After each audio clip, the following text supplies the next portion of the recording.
Trouxa, Austrália é caro, hein, não tô falando, não tô falando dinheiro, mas Austrália é caro.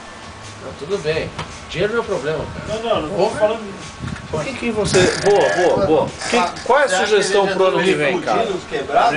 Não, gente, pelo contrário, isso que eu tô Se não falando. quiser, vai pra mim. Mas... Se a gente fosse escolhido os quebrados, a gente não ia pra cá. Deixa eu dar uma dica pra vocês que é o seguinte, em viagem internacional, não adianta você pular de Bonaire pra Austrália, porque tudo que vier depois, vocês vão falar, puta, é uma bosta. Ah, sim. A laje, o pessoal Qual já é tá o aqui. next step? Então vamos pra TikTok. Eu acho que a gente tem que fazer muito mais Brasil. Tem muito lugar Brasil que tem que conhecer, cara. Não, a big trip do ano que vem, pra onde você sugere? Cuba. Com balança. Com balança. Pra ver se Bota em tem valor. foguete, com balança foguete. Balança Peru? cor, legal. Entre Peru e México. Vista México, americana. Peru, México, Peru. Vista americana. Você tá engraçadão, hein?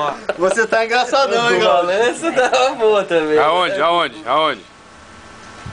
Não, Tubarão. Tá sendo Califórnia. Tubarão vai ser do caralho, fazer faculdade e tal. Tubarão do caralho.